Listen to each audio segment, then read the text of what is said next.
Drawing tools ये सब हमने इसका इस्तेमाल कैसे करना है ये सब ऑलरेडी सीख चुके हैं, वीडियो भी बना के मैंने दिया हुआ है, तो इसके बारे में ज़्यादा कुछ हम नहीं बोलेंगे। किसी को कोई इसमें क्वेश्चन हो तो पूछेंगे। अभी हमारा जो नेक्स्ट टॉपिक है, यहाँ से हमने छोड़ा था, स्केल्स। तो स्केल क्या है? That is the measurement of linear dimension of drawing to the linear dimension of actual part. It is ratio. हम लोग क्या कहते हैं कि सपोज कोई बिल्डिंग का ड्राइंग बनाना है, तो बिल्डिंग तो बहुत बड़ी होती है, हम शीट में उसको नहीं ड्रॉ कर सकते, तो क्या करते हैं, उसका स्केल ले लेते हैं। सपोज 10 मीटर का 10 मीटर बाई 10 मीटर का कोई प्लॉट है, उसमें हमें प्लान बनाना है, तो क्या करेंगे, उसको हम बनाएंगे 10 सेंटीमीटर में, 1 मीटर टू 1 सेंटीमीटर, तो 1/100 का स्केल हो गया। ठीक है, तो इस तरह से हम उसको स्क्वायर को रिड्यूस करेंगे। जो बड़े साइज का जो एक्चुअल ऑब्जेक्ट है उसको हम स्मॉलर साइज में यहाँ पे दिखाएंगे, ड्रॉ करेंगे, तो वो रिड्यूस साइज उसको कहा जाएगा। इसी तरह बहुत छोटा कोई ड्राइंग है, कोई ऑब्जेक्ट है, उसको हम ड्रॉ करते हैं, तो उसको हम बढ़ाकर ड्रॉ करेंगे, तो उसको बोलते हैं एनलार्ज स्केल। ठीक है, तो यहाँ पे स्केल की डेफिनेशन मैंने बोली इस तरह से, it is the ratio of linear dimension of actual drawing to the linear dimension of the element और द ऑब्जेक्ट, एक्चुअल ऑब्जेक्ट। तो 3 प्रकार के स्केल रहेंगे। Full size scale 1:1। 1:1 का मतलब क्या है कि आपको 50 mm का ऑब्जेक्ट है, उसको 50 mm में ड्रॉ करेंगे, तो वो हो जाएगा फुल स्केल। जो मेजरमेंट है ऑब्जेक्ट के, वही मेजरमेंट से हम ड्राइंग करेंगे, तो वो फुल साइज का या तो फुल स्केल का ड्राइंग बोलते हैं। अगर हम उसको बढ़ा के, जो ऑब्जेक्ट साइज छोटा है, सपोज हमें कोई पिन का ड्राइंग करना है, तो पिन तो बहुत छोटी है, उसको एक लाइन से हो जाएगा, पता नहीं चलेगा ड्राइंग है कि नहीं पेपर में, इतने बड़े पेपर में, तो उसको बढ़ा के हमें ड्रॉ करना है। ठीक है, तो बढ़ा के ड्रॉ करना है तो क्या है, सपोज ये 10 mm लेंथ की है, उसको हम 20 mm दिखाते हैं, तो हमने डबल साइज की, तो उसको 2:1 एनलार्ज स्केल उसको बोलते हैं, डबल साइज किया। ठीक है, उसको 5 टाइम्स कर सकते हैं तो 5:1 बोलेंगे, 10 टाइम्स करेंगे तो 10:1 बोलेंगे। इस तरह से अगर हम ऑब्जेक्ट को बढ़ाकर ड्रॉ करते हैं, उसके शेप साइज को बढ़ाकर ड्रॉ करेंगे, तो उसको एनलार्ज स्केल बोलते हैं। ठीक है, फिर आता है रिडक्शन स्केल और रिड्यूस स्केल। रिड्यूस स्केल क्या होता है कि यहाँ पे ऑब्जेक्ट बहुत बड़ा होता है और वो हमारे पेपर साइज से बहुत बड़ा होता है, पेपर में एक्चुअल साइज से ड्रॉ नहीं कर सकते, तो वो ड्राइंग को हम छोटा करके ड्रॉ करते हैं, छोटा करके उसका डायमेंशन को उसके स्केल के हिसाब से कम करते हैं। जैसे आप पहले बताया कि 10x10 10 मीटर बाई 10 मीटर का एक प्लॉट में प्लान है, तो उसको हमें शीट में A4 शीट में या A2 साइज की शीट में हमें ड्रॉ करना है, तो उसको हम कैसे ड्रॉ करते हैं, 10 सेंटीमीटर से, तो उसको हमने रिड्यूस किया, तो ये जो स्केल है उसको रिड्यूस स्केल बोलते हैं। ये 1:1 स्केल से कम होगा, छोटा होगा।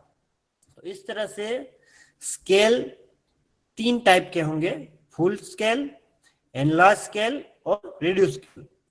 फुल स्केल में 1:1 का रेशियो होगा, जो ऑब्जेक्ट साइज होगा वही ड्राइंग में होगा। एनलार्ज स्केल में ऑब्जेक्ट के डायमेंशन को हम बढ़ाकर ड्रॉ करते हैं। ठीक है, ऑब्जेक्ट से ड्राइंग के डायमेंशन बड़े होंगे।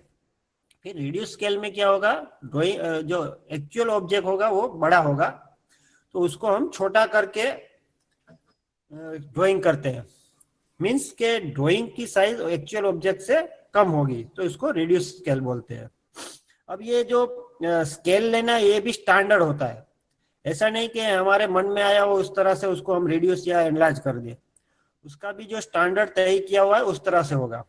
जिस तरह यहाँ पे मैंने दिखाया हुआ है एनलार्ज स्केल, तो एनलार्ज स्केल किस रेशियो में लिए जाते हैं, तो 2:1। सबसे पहला 2:1 डबल करना है, 5 mm की लाइन को 10 ड्रॉ करना है, 10 को 20 ड्रॉ करना है, 10 को 20, 20 को 40, इस तरह से। तो जो हर डायमेंशन डबल करते हैं उसको बोलेंगे 2:1 का स्केल। सिमिलरली 5:1, ये क्या करेगा 5 टाइम्स बढ़ा के ड्रॉ करेगा enlarge scale. Similarly 10:1, 20:1 and 50:1, 100:1, these are the enlarge scale.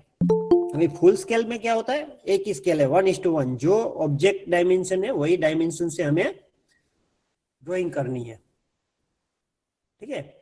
फिर रिड्यूस स्केल, रिड्यूस स्केल में उसको हम हाफ करेंगे या 1/5 करेंगे, तो यहाँ पे उसके स्केल का जो रेशियो है ये होगा 1:2। 1:2 का मतलब होगा कि ऑब्जेक्ट साइज है उससे हम हाफ ड्राइंग करेंगे, उसका 2 टाइम्स कम करेंगे।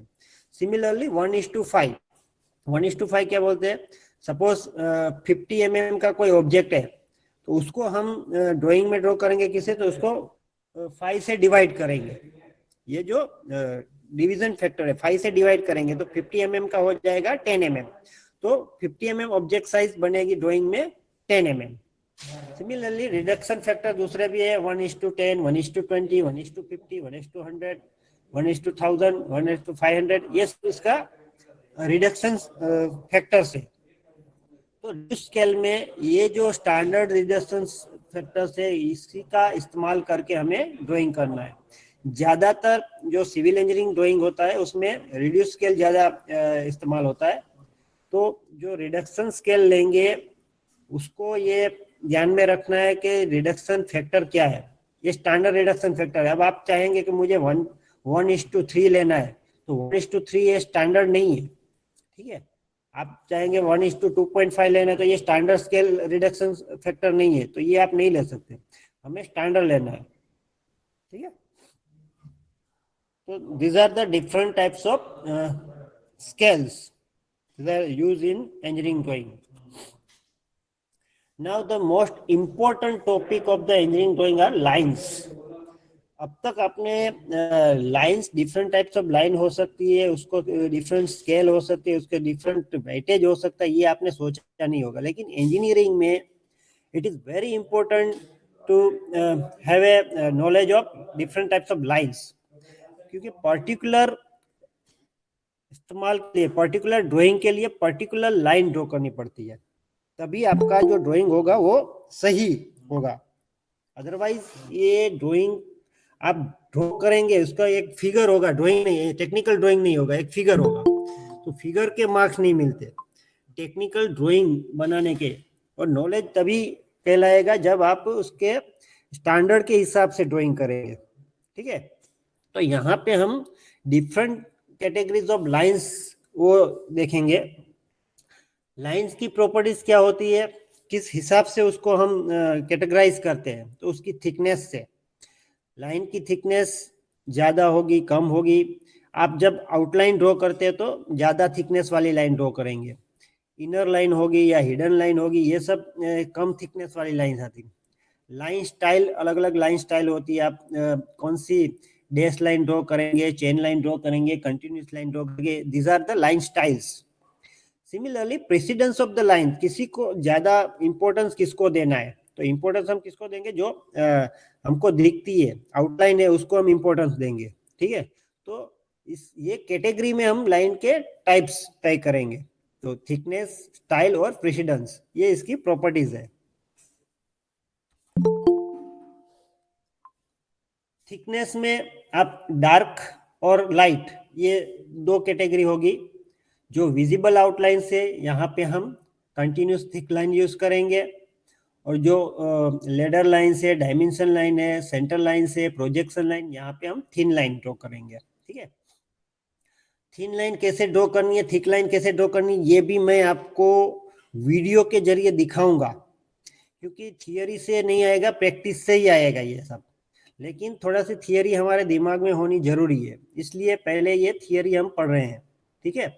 क्योंकि बहुत जो स्टूडेंट क्या करते हैं, थिक लाइन ड्रॉ करने के लिए एक लाइन ड्रॉ करेंगे, इसके ऊपर दूसरी लाइन ड्रॉ करेंगे और राइट करेंगे, this are not the proper way to draw the thick line. मैं आपको दिखाऊंगा किस तरह से थिक लाइन ड्रॉ करना है, किस तरह से थिन लाइन ड्रॉ करना है, और उसी तरह से आप फॉलो करेंगे तो बहुत ही अच्छी ड्रॉइंग कर पाएंगे।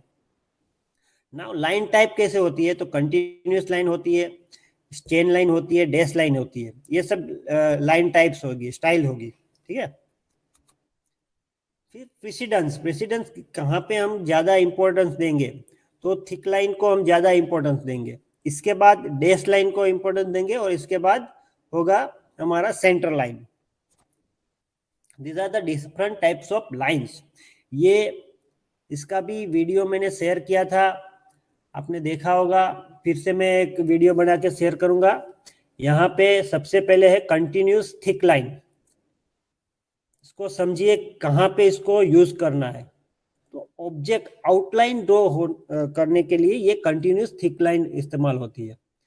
अब इसकी जो लाइन थिकनेस कितनी होगी, 0.5 टू 0.7, हम जनरली 0.6 mm बोलते हैं, लेकिन हम लोग 0.5 mm की जो पेंसिल यूज करते हैं उसी से ड्रॉ करेंगे, तो 0.5 mm की थिकनेस होगी इसकी।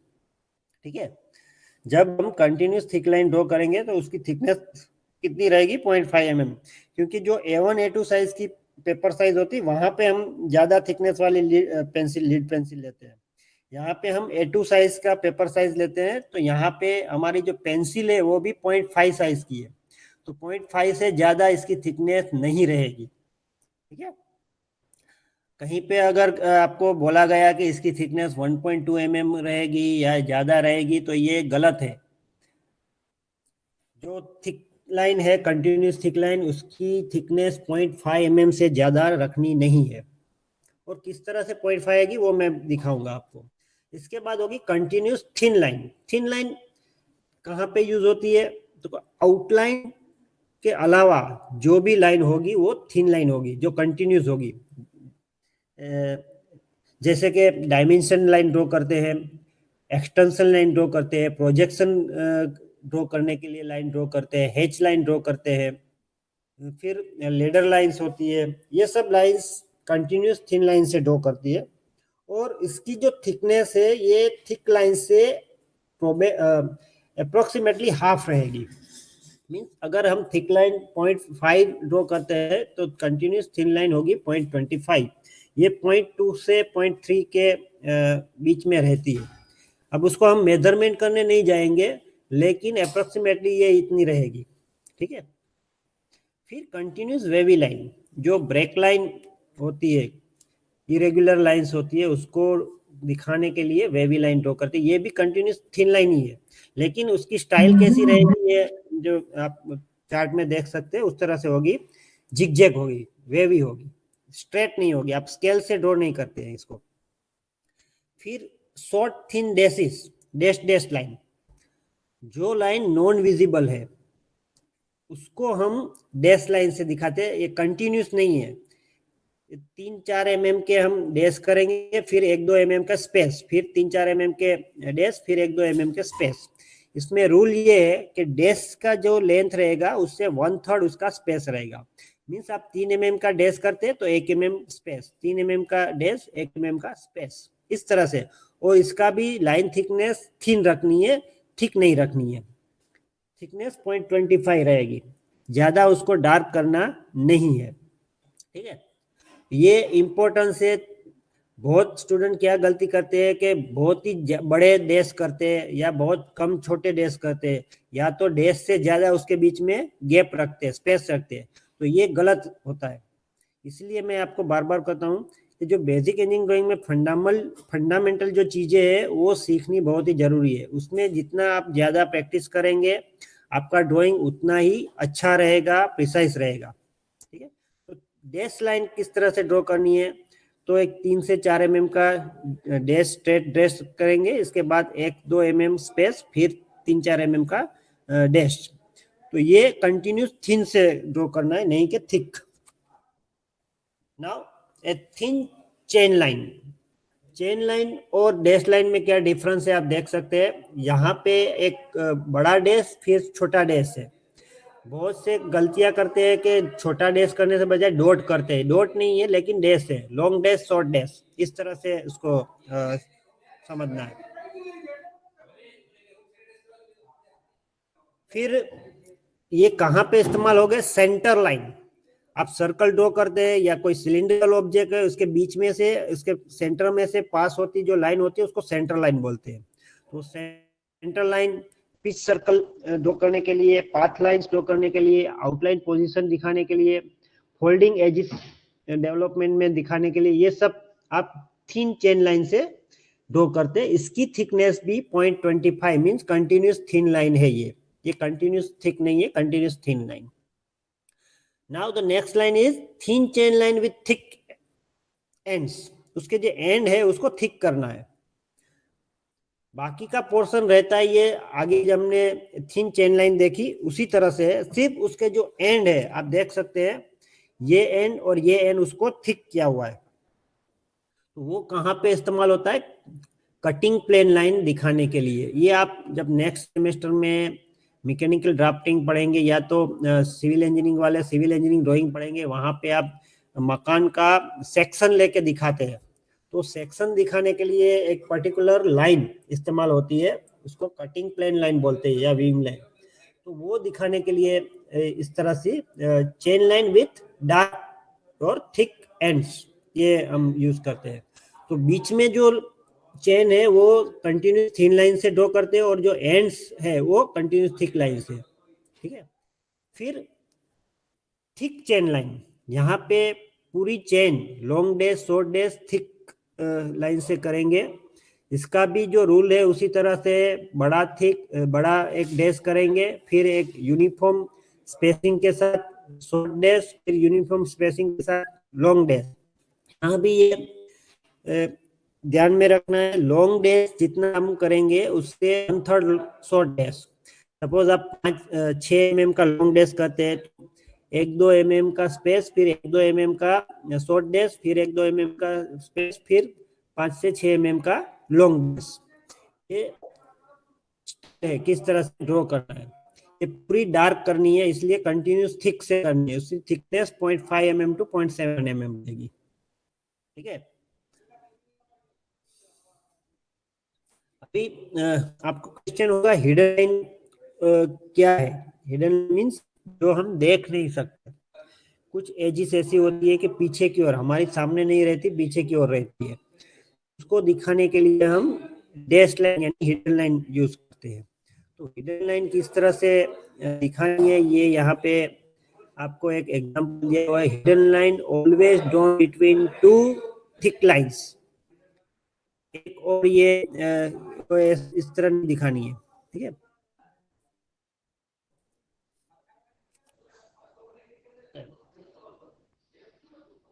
यहाँ पे एक एग्जांपल दिया हुआ है, डिफरेंट टाइप्स की लाइंस यूज की हुई है।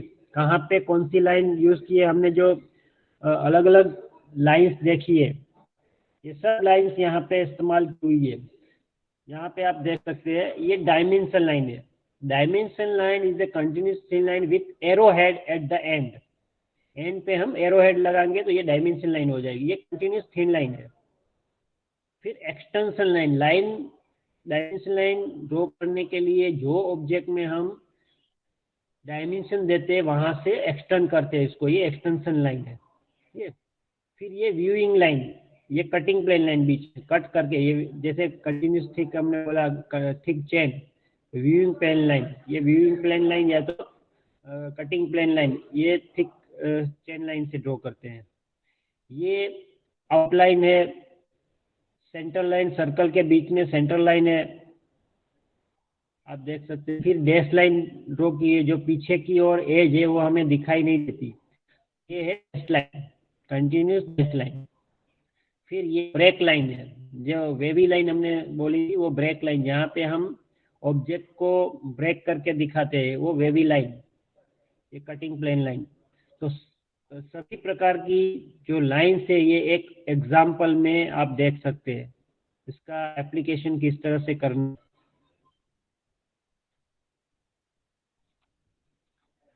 नाउ लेटर्स, ड्राइंग करने के बाद उसके टाइटल लगाते हैं, कुछ फुटनोट्स लगाते हैं हम लोग, तो उसके लिए हमें लेटर का इस्तेमाल करना पड़ता है।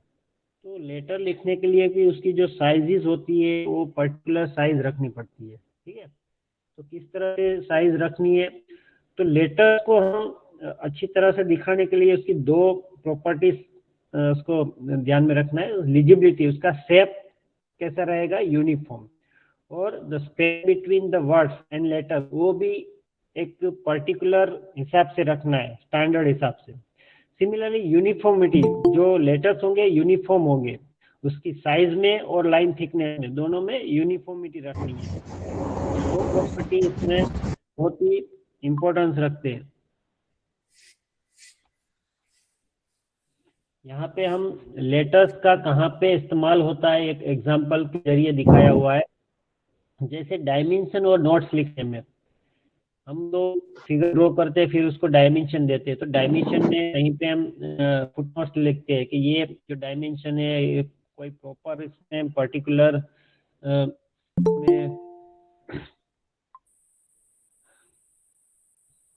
कोई डायमेंशन को फुटनोट से दिखाते हैं। या जैसे कि एक जैसे 4 ड्रिल होल किए हुए, तो लिखेंगे कि 5 10 4 होल्स मीन्स 10 mm के 4 होल, तो लिखना पड़ता है। सिमिलरली नीचे आप देख सकते हैं नोट्स लिखी हुई है। ये टाइटल ब्लॉक में आपका ड्राइंग क्या है, कौन सी कॉलेज की या कौन सी कंपनी के है, ये सब हमको लेटर्स का इस्तेमाल करना पड़ता है। तो यहाँ पे ये डिफरेंट लेटर्स किस तरह से इस्तेमाल करना है, इसका ये एप्लीकेशन दिखाया हुआ है। लेटर्स किस तरह से ड्रॉ करेंगे, हमने आपको बोला है स्टेंसिल, लेकिन स्टेंसिल यूज करना जरूरी नहीं है। आप ऐसे ही पेंसिल और स्केल्स के भी आप लेटर ड्रॉ कर सकते हैं, लेटर लिख सकते हैं। तो इसके लिए क्या ध्यान में रखना है, तो लेटर के स्ट्रोक कैसे होंगे, एक तो वर्टिकल, हम लोग वर्टिकल लाइन ड्रॉ करके लेटर करते हैं। इसके बाद उसमें स्लांटेड होते हैं, जैसे यहाँ पे हमने ए लिखना है, अल्फाबेट ए, तो इसकी 2 लाइन स्लांट होगी और एक हॉरिजॉन्टल लाइन होगी। ठीक है, तो स्ट्रेट लाइन होती है, स्लांट लाइन होती है, हॉरिजॉन्टल लाइन होती है, और कर्व जैसे हम सी बनाएंगे या ओ बनाएंगे तो उसमें कर्व ड्रॉ करना होता है। तो स्ट्रोक किस तरह से होंगे, तो स्ट्रोक ये लेना है ऊपर से नीचे की ओर, नहीं कि नीचे की ऊपर की ओर। आपको यहाँ पे मैंने दिखाया एरो, तो ऊपर से नीचे की ओर स्ट्रोक लेना है, नहीं कि नीचे के ऊपर। सिमिलरली स्लांट लाइन दौड़ने में भी ऊपर से नीचे की ओर लाइन का स्ट्रोक लेना है। हॉरिजॉन्टल लाइन लेने के लिए लेफ्ट टू राइट, और कर्व ऊपर से नीचे की ओर कर्व होगा, नीचे के ऊपर नहीं। तो ये लेटर लिखने के लिए किस तरह से हम स्ट्रोक लेंगे, इसकी गाइडलाइंस है।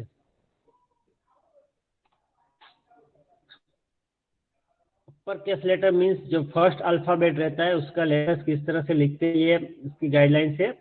सपोज आई लिखना है तो ऊपर से नीचे, ए लिखना है तो ऊपर से नीचे, दोनों स्लांट लाइन करके, बीच वाली जो लाइन है वो लेफ्ट टू राइट। ई में देखो मैंने बोला है कि horizontal line always left to right, तो ई करने के लिए पहले वर्टिकल लाइन ड्रॉ करें, फिर तीनों लाइन लेफ्ट टू राइट जाएगी।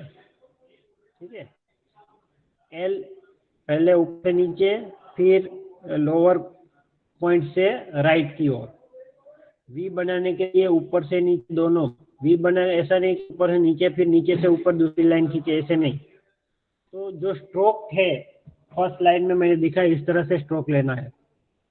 इसमें स्लांट लाइन वाले भी लेटर्स है, कर्व लेटर्स भी है, न्यूमरल्स भी दिखाए हुए हैं किस तरह से ड्रॉ करना है।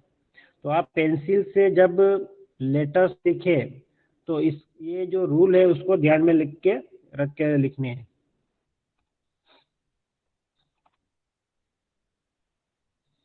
यहाँ पे स्पेसिंग, वर्ड स्पेसिंग दिखाई हुई है, वेरी इंपॉर्टेंट। जब कोई आप लेटर लिखते हैं, टाइटल लिखते हैं, तो उसको ज़्यादा अट्रैक्टिव करने के लिए हमें स्पेसिंग बहुत इम्पोर्टेंट है। कितनी स्पेसिंग रखनी है, ऐसा जरूरी नहीं है कि यूनिफॉर्म स्पेसिंग रखनी, नॉन यूनिफॉर्म स्पेसिंग भी हो सकती है, लेकिन कहाँ पे कम स्पेसिंग रखनी है, कहाँ पे ज़्यादा स्पेसिंग, ये मैं दिखा रहा हूँ आपको। ठीक है, आप यहाँ पे देख सकते हैं कि कहाँ पे कम, कहाँ पे ज़्यादा स्पेसिंग रखनी है। जहाँ पे 2 एडजेसेंट लेटर स्ट्रेट लाइन है, यहाँ पे आप मॉडरेट यानी ज़्यादा स्पेसिंग है। आप देख सकते हैं जे और आई और आर एडजेसेंट जो लाइन है वो स्ट्रेट लाइन, वर्टिकल लाइन है, तो यहाँ पे स्पेसिंग ज़्यादा है। सबसे कम स्पेसिंग कहाँ पे होगी? जहाँ पे दोनों ऑपोजिट स्लांट लाइन होगी वहां पे कम स्पेसिंग होगी। एक स्लांट एक वर्टिकल लाइन, वहां पे मीडियम स्पेसिंग। दो कर्व हो गए, वहां पे भी मीडियम स्पेसिंग।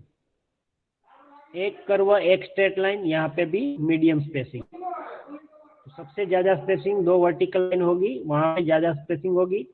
सबसे कम स्पेसिंग दो स्लांट लाइन होगी, वहां पे सबसे कम स्पेसिंग।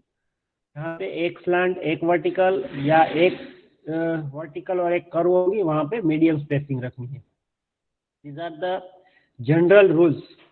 बाकी अपनी सेंस से हमें करना है, कोई मेजर करने में बैठते नहीं है जब भी हम ड्राइंग करते हैं तब। तो ये हमें ध्यान में रखना है।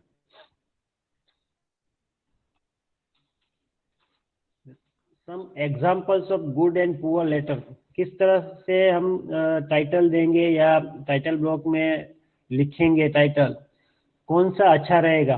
तो यूनिफॉर्म हाइट या यूनिफॉर्म स्टाइल वाला जो लेटर्स होगा वो सबसे अच्छा होगा। आप देख सकते हैं फर्स्ट एग्जांपल एस्टीमेट लिखा हुआ है, तो उसकी हाइट यूनिफॉर्म है, स्पेसिंग मॉडरेट दी हुई है, तो ये गुड स्टाइल है लिखने की। अब दूसरा आप एग्जांपल देखेंगे तो एक बड़ा है एक छोटा है, एक का विड्थ ज़्यादा है एक का कम है, तो ये नॉन यूनिफॉर्म स्टाइल हो गई। सिमिलरली थर्ड एग्जांपल में आप देखेंगे कि हाइट यूनिफॉर्म नहीं है। फोर्थ में देखेंगे इंक्लिनेशन यूनिफॉर्म नहीं है, कहीं पे स्ट्रेट लाइन दी हुई है कहीं पे इंक्लाइन दिया हुआ है। अगर आप इंक्लाइन लिखना चाहते हैं तो सब में इंक्लाइन करना है। इंक्लाइन एक ही ओर रहेगा, आप लेफ्ट साइड इंक्लिनेशन करते तो लेफ्ट साइड, राइट साइड करते तो राइट साइड। एक वर्टिकल करेंगे एक इंक्लाइन करेंगे, इंक्लाइन एक लेफ्ट साइड करेंगे एक राइट साइड करेंगे, ये नॉन यूनिफॉर्मिटी हो गई। ठीक है, तो ये पुअर लेटरिंग हो जाएगा। सिमिलरली इसके बाद के एग्जाम्पल में आप देख सकते हैं कि थिकनेस प्रॉपर नहीं है, कहीं पे कम थिकनेस दी गई है कहीं पे ज़्यादा लेटर की थिकनेस, ये भी पुअर लेटर हो जाएगा। तो जो भी हम लेटर्स लिखते हैं वो यूनिफॉर्म स्टाइल, यूनिफॉर्म थिकनेस और प्रॉपर स्पेस के साथ, ये ज़्यादा अच्छा रहेगा। अब सेंटेंस स्पेसिंग कितनी रखनी है? तो दो सेंटेंस के बीच में हम एक ओ लिखेंगे, जितना स्पेस रहेगा उतना स्पेस रखना है। जैसे all dimensions are in millimetre unless otherwise specified, यहाँ पे जितने भी सेंटेंस है उसके बीच में हमने रेड कलर के ओ दिखाए हुए, उतना स्पेस रहेगा, एक ओ लिखने जितना स्पेस रहेगा। ये एक जनरल गाइडलाइन है, स्टिक टू द फॉलो करना जरूरी नहीं है, जनरल गाइडलाइन से ये। Now the next topic is dimensioning. Object को डायमेंशन देने के लिए डिफरेंट टाइप्स ऑफ डायमेंशनिंग, उसको किस तरह से, उसकी स्टाइल क्या है, ये हम अभी पढ़ेंगे।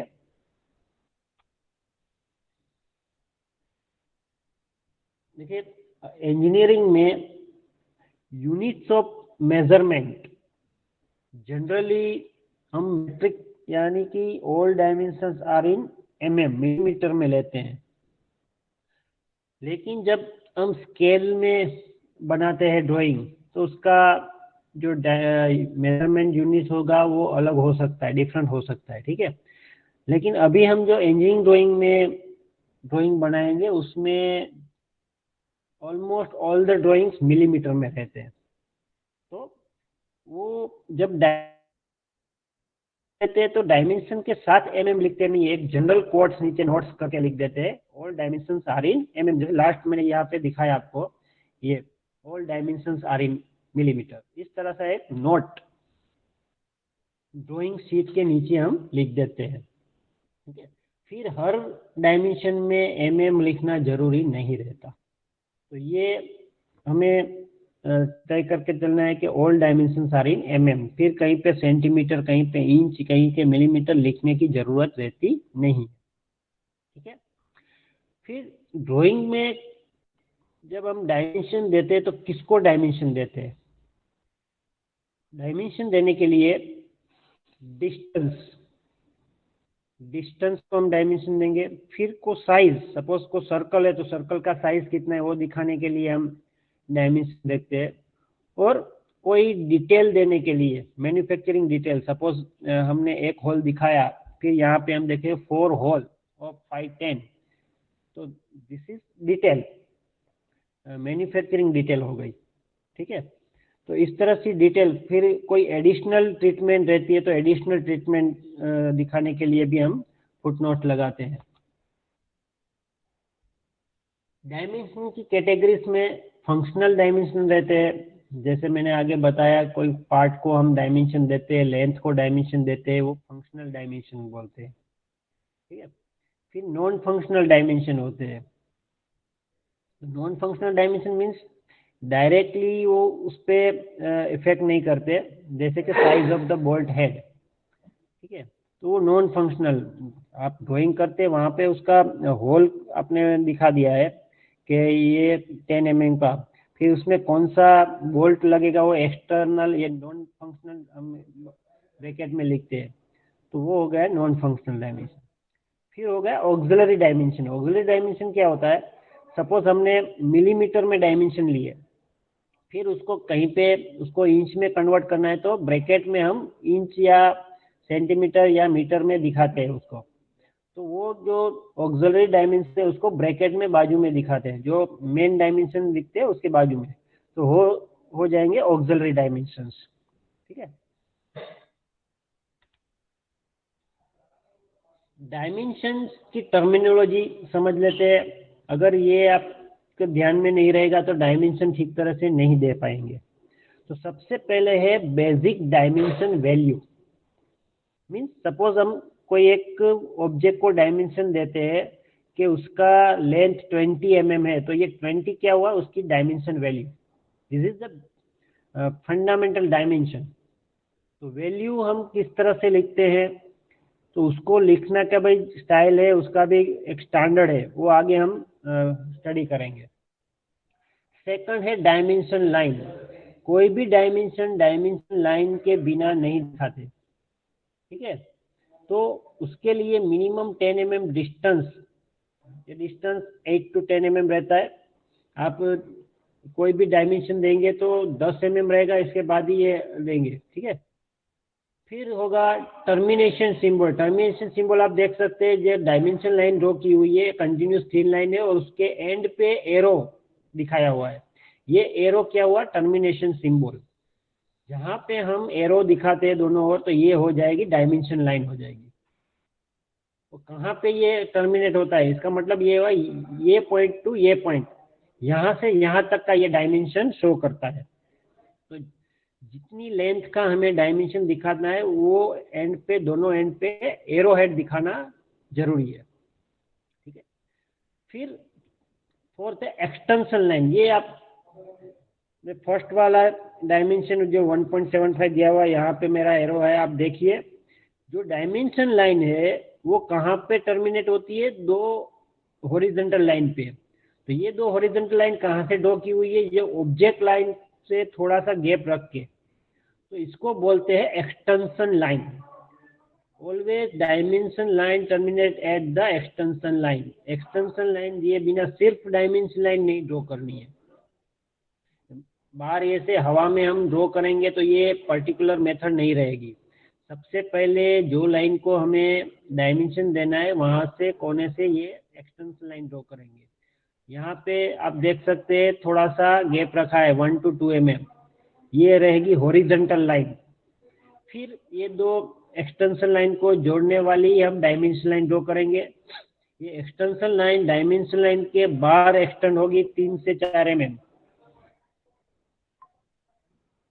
जस्ट एक मिनट वेट करें।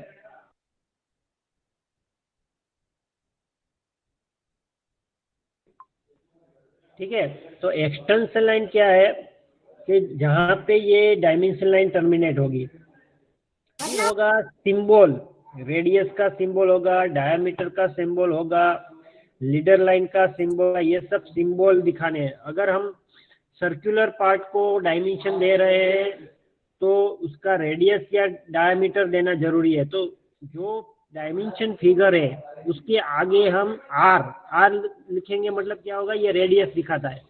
अगर फाई दिखाते हैं, यहाँ पे आप देख सकते हैं फाई का मतलब क्या हुआ, ये डायामीटर दिखाता है। अगर कोई डायमेंशन के आगे फाई लिखा हुआ है तो वो डायामीटर मेंशन करता है, और आर लिखा हुआ है तो ये रेडियस मेंशन करता है। ठीक है। इसके बाद लीडर लाइन। लीडर लाइन क्या है, अगर हम सर्कल या कोई कर्व को जब डायमेंशन देते हैं तब इसको लीडर लाइन से हम दिखाते हैं। तो ये आप देख सकते हैं, इंक्लाइन लीडर लाइन हॉरिजॉन्टल या वर्टिकल नहीं होती, इंक्लाइन होती है। ये ऑलवेज ग्रेटर देन 30 डिग्री पे ड्रॉ करते हैं। फिर उसका जो टर्मिनेशन क्या होगा, ऑलवेज हॉरिजॉन्टल लाइन, एक इंक्लाइन लाइन होगी फिर हॉरिजॉन्टल लाइन, तो ये हो गई लीडर लाइन। फिर सेंटर लाइन। सेंटर लाइन आपको दिखाई हुई है, सेंटर लाइन किस तरह से ड्रॉ करना आगे हमने देख लिया है। नोट टू द स्केल, कई बार क्या होता है स्केल के साथ ड्रॉइंग नहीं होते हैं अप्रोक्सीमेट, तो वो होगा नोट टू द स्केल। और लास्ट में रेफरेंस डायमेंशन। एक मिनट।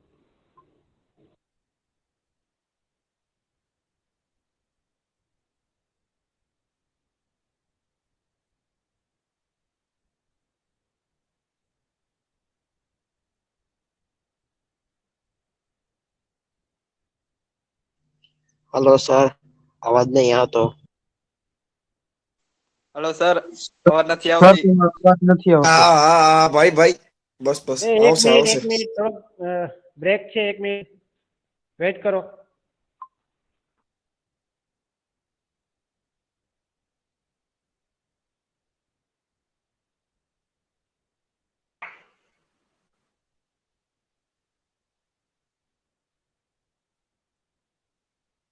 હા, એમ બેકગ્રાઉન્ડમાં થોડોક અવાજ આવતો હતો એટલે સ્ટોપ કર્યું હતું। ઓકે, हाँ। रेफरेंस डायमेंशन क्या है, देखो यहाँ पे मैंने रेफरेंस डायमेंशन दिया है, ये 2.50, मतलब ये जरूरी नहीं कि ये 2.50 हो, रेफरेंस में दिया हुआ है कि ये तो लेंथ है, लेकिन पर्टिकुलर इसमें दो पोर्शन है। ये हो सकता है हॉरिजॉन्टल हो, यहाँ से ये यहाँ से इंक्लाइन हो सकता है, तो ये दोनों का सम 2.5 हो इतना जरूरी नहीं है। यहाँ से यहाँ ये 2.5 है, लेकिन ये दोनों जो रेक्टेंगल है उसकी लेंथ 2.5 हो जरूरी नहीं है। वो रेफरेंस के लिए हमने दिया हुआ है कि ये टोटल यहाँ से यहाँ 2.5 है, not the sum of this two. ठीक है, जब हम ड्राइंग करेंगे तब उसको डिटेल से सीखेंगे। तो जब भी कोई जरूरी नहीं करना था। ओके, तो ये जो टर्मिनोलॉजी है ये सब आपको ध्यान में रखना है जब भी हम डायमेंशन कोई ऑब्जेक्ट को देते हैं। ठीक है, तो डायमेंशन फिर से एक क्विक रिव्यू कर लेते हैं कि किसी ऑब्जेक्ट को, ये पहला ऑब्जेक्ट आप ध्यान में लीजिए, सपोज किसी ऑब्जेक्ट को मुझे ये लाइन पे डायमेंशन देना है, तो सबसे पहले मैं एक्सटेंशन लाइन ड्रॉ करूंगा। एक्सटेंशन लाइन ये लाइन से परपेंडिकुलर होगी और इससे 1 से 2 mm गैप रख के, फिर ये ऑब्जेक्ट लाइन से पैरेलल होगी डायमेंशन लाइन। डायमेंशन लाइन के एंड पे एरो होंगे, फिर उसका डायमेंशन हम रखेंगे, जितना भी यहाँ पे 1.75 है तो 1.75 डायमेंशन लिखेंगे, तो ये लाइन को डायमेंशन हो गई। अगर सर्कल को डायमेंशन देते हैं तो सर्कल पे ये लीडर लाइन ड्रॉ करेंगे, leader line greater than 30 degree पे लीडर लाइन ड्रॉ करके फिर हॉरिजॉन्टल लाइन ड्रॉ करनी है। इसके ऊपर आर या फाई रेडियस या तो डायमीटर का सिंबल लगा के इसके बाद उसका जो भी रेडियस या डायमीटर है वो डायमेंशन हम लिखेंगे। ठीक है, तो ये हो गया डायमेंशन के टर्मिनोलॉजीज। ओके, लीडर लाइन क्या है, नोट्स किस तरह से लिखते हैं, तो मैंने जैसे बोला सर्कल को जब हम डायमेंशन देते हैं या कर्व को हम डायमेंशन देते हैं या कोई ऐसी सरफेस को हम डायमेंशन देते हैं जहाँ पे कोई स्पेशल ट्रीटमेंट है, तो वहाँ पे लेडर लाइन ड्रॉ करनी है। एज पर एग्जांपल यहाँ पे मैंने एक स्ट्रेट लाइन पे लेडर लाइन दिखाई है, तो मतलब क्या, यहाँ पे वो कोई स्पेशल ट्रीटमेंट नहीं है। क्या स्पेशल ट्रीटमेंट है, ये सरफेस है उसकी रफनेस 0.5 माइक्रोन रखनी है। जब ये प्रोडक्शन में ड्राइंग जाएगा तो प्रोडक्शन वाला क्या समझेगा, ये सरफेस में मशीन करनी है किस तरह से 0.5 माइक्रोन की रफनेस रख के मशीनिंग करनी है। तो ये सब डिटेल हमें इंजीनियरिंग ड्राइंग में रखनी पड़ती है, ये सब सीखना पड़ता है। जैसे कि यहाँ पे मैंने सर्कल का डायमेंशन दिया हुआ है, सर्कल का डायमेंशन लीडर लाइन बना के, फिर ये लीडर लाइन में हमने मटेरियल को मेंशन किया हुआ कि इसका मटेरियल क्या होगा, माइल्ड स्टील होगा। तो कोई भी स्पेशल ट्रीटमेंट या स्पेशल इंफॉर्मेशन देने के लिए लीडर लाइन ड्रॉ करते हैं। ठीक है। रूल्स फॉर लीडर लाइन, जैसे आगे बताया, लीडर लाइन है वो इंक्लाइन होती है, वर्टिकल या ऐसे नहीं होती। इंक्लाइन ग्रेटर देन 3 डिग्री पे ये ड्रॉ करेंगे। इसके बाद हॉरिजॉन्टल लाइन, और ये हॉरिजॉन्टल लाइन के ऊपर इसका जो भी हमें स्पेशल नोट्स लिखनी हो वो लिखनी होती है। डायमेंशन देना हो तो डायमेंशन भी दे सकते हैं। होल सर्कल को जब ड्रॉ करते हैं तो रेडियस, उसकी जो रेडियल लाइन पे हम देते हैं, मीन्स सेंटर टू सेंटर से प्रसार हो, इस तरह से लीडर लाइन होती है। ठीक है। जैसे यहाँ पे होल लिखा हुआ है तो होल का मतलब ये जो हमने बीच में डायमीटर दिखा, ये जरूरी नहीं है। किस तरह से लिखना है, ये जो इंक्लाइन लाइन ड्रॉ की, यहाँ से इंक्लाइन लाइन ड्रॉ करके एक हॉरिजॉन्टल लाइन, फिर ऊपर लिखेंगे हम होल 515, मतलब कि ये 15 mm डायमीटर का होल है। इस तरह से ये गलत है। तो लीडर लाइन ड्रॉ करने के लिए leader line always first draw incline line greater than 30 degree, उसके एंड पे एक एरो लगाएंगे और दूसरे एंड पे हॉरिजॉन्टल लाइन, और हॉरिजॉन्टल लाइन के ऊपर उसकी इंफॉर्मेशन लिखेंगे। ठीक है। अभी एरो हेड और डायमेंशन लाइन की पोजीशन कैसे रखनी है, ये बहुत ही इंपॉर्टेंट है। एरो हेड कितना करना है, आप देख सकते हैं कि एरो है ये, इसकी लेंथ 3 टाइम्स ऑफ विड्थ रहेगी। उसका जितना विड्थ रखेंगे उससे उसकी लेंथ 3 गुना ज़्यादा रखेंगे। ठीक है। आप एरो इस तरह से रख सकते हैं, इस तरह से, और इस क्लोज फिल भी रख सकते हैं। लेकिन ये इम्पोर्टेंस ये है कि आप जब एरो ड्रॉ करें तो इस तरह से नहीं कि it look like a flying ball, ऐसा नहीं है। कुछ क्या करते हैं, या चौकड़ी लगा देंगे, तो इस तरह से नहीं करनी है। उसको हम ट्राइंगल, आइसोसेल ट्राइंगल बनाना है। आइसोसेल ट्राइंगल का मतलब ये दो साइज सेम रहेगी, ये से कम रहेगी। तो ये जो लेंथ है 3 टाइम्स रहेगी ये विड्थ से, एरो हेड लगाने के लिए। ठीक है। और dimension line always 6 to 10 mm away from the outline. ये जो आपने दिखा है यहाँ पे 6 to 8 mm लिखा है, लेकिन जितना डायमेंशन बड़ा होगा उस तरह से 6 to 10 mm लिखते हैं। 6 to 10 mm करके बाद में डायमेंशन लाइन ड्रॉ करेंगे, इसके ऊपर हम डायमेंशन लिखेंगे। यहाँ पे एरो विजिबल हो, एकदम छोटा सा या एकदम बड़ा सा, इस तरह से नहीं, एरो प्रॉपर साइज का करना है। सिंबल हम इंजीनियरिंग ड्राइंग में यूज करते हैं डायमेंशन के लिए। डायामीटर दिखाने के लिए 5, स्फेरिकल डायामीटर दिखाने के लिए S5, रेडियस के लिए R, पेरिफेरल रेडियस के लिए SR, स्क्वायर दिखाना हो तो S लिखेंगे, सिलेंडर के लिए CYL, पिच सर्कल डायमीटर के लिए PCD, इक्वी स्पेस एक जितना स्पेस रखना हो तो EQSP कहेंगे। लॉन्ग कोई है तो इसके लिए LG, काउंटर संक एक प्रकार का शेप है CSK, काउंटर बोर C4 लिखेंगे, स्पॉट फेस SF या S फेस करेंगे। कोनिकल टेपर के लिए एक स्ट्रेट लाइन ऊपर नीचे triangle, right angle triangle. Flat taper होगा तो एक ही राइट एंगल ट्राइंगल करेंगे। मेट्रिक थ्रेड के लिए M। ठीक है। तो ये डिफरेंट सिंबल्स है जो हमें डायरेक्शन में और इंजीनियरिंग में यूटिलाइज करने हैं। डिफरेंट इसकी एप्लीकेशन है तब आएंगी। मैं ये लेक्चर ख़त्म होने के बाद, अभी तो टाइम हो गया है, लेकिन नेक्स्ट जब लैब आएगी फ्राइडे को, मैं ये पूरा पूछूंगा आपको कि जो हमने पढ़ा है वेडनेसडे के लेक्चर में, उसमें आपको क्वेश्चन पूछूंगा। ठीक है। अभी टाइप्स ऑफ डायमेंशनिंग और डायमेंशन कैसे देना है, एक दो जो टॉपिक रहते हैं वो मैं